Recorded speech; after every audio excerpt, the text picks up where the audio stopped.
कुपवाड मिरज रस्त्यालगत एकाच चाकूने भोकसले। एमआयडीसी परिसरात खळबळ। मिरज एमआयडीसी सह्याद्री स्टारची या कंपनीच्या पाठीमागील परिसरात असणाऱ्या शिवशक्तीनगर भागात एकाचा चाकूने भोगसून खून केल्याची घटना समोर आली आहे। प्राथमिक मिळालेली माहिती अशी की मिरज कुपवाड रस्त्यालगत असणाऱ्या शिवशक्तीनगर परिसरात एकाच्या चाकूने भोगसून खून केला आहे।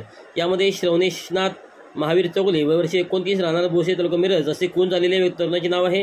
ही घटना सोमवारी पहाटे घडली। खून करून मारेकरी फरार आहेत। खुनाचे नेमकं कारण अद्याप स्पष्ट झालेलं नाही। मयत श्रवणेशनाथ यांचा मृतदेह उत्तरे तपासणीसाठी मिरज शासकीय रुग्णालयात दाखल केला।